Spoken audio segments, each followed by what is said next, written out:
I don't think that there was a serious cause to fire him other than an emotional one. Because if you look at all the hosts and all the guests who may have contributed to the settlement to Dominion, he was one of the few who said, I'm not putting Sidney Powell on here anymore. I don't want to hear anything unless you can back it up with data. Within 48 hours, he had dropped any notion that the rumors about inaccuracies or misinformation on these voting machines was viable. So it wasn't that, but it was criticism of the corporate elite. And I think at the very top of the Murdoch family, they had just settled. They didn't want to go all the way down to Delaware. They saw this. They felt that it was a betrayal. And then in a heat of passion over the weekend, they fired him. And I think before they fired him, they thought, Fox is bigger than any one anchor. We fired Bill O'Reilly, and guess what? Tucker showed up, and he has the same size audience or bigger.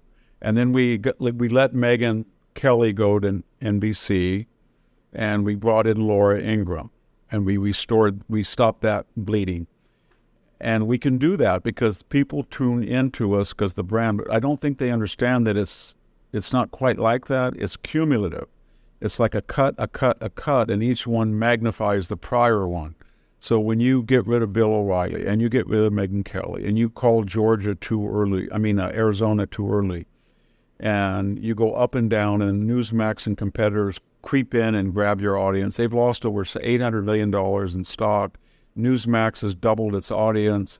That 8 to 9 key Eastern time slot has lost about 1 million viewers, like that.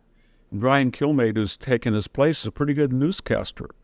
So I'm not sure they can find somebody like that to come in, A, that is funny and affable and knowledgeable, but B, and more importantly,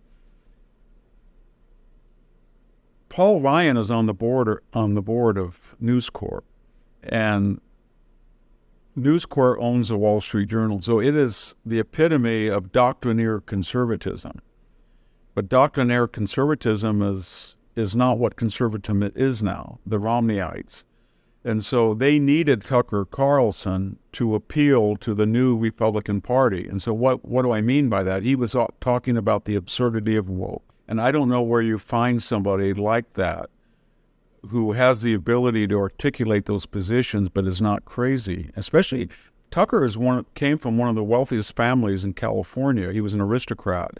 His grandfather and family were Miller Lux, which is the biggest landowner in California in the 19th century. On his mother's side, he was Swanson Food Company. He went to prep school.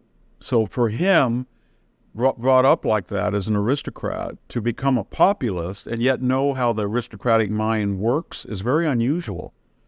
And Bill O'Reilly had certain gifts because he came out of kind of a tabloid journalism background, and he understood the earthiness of the news and the audience that Fox won.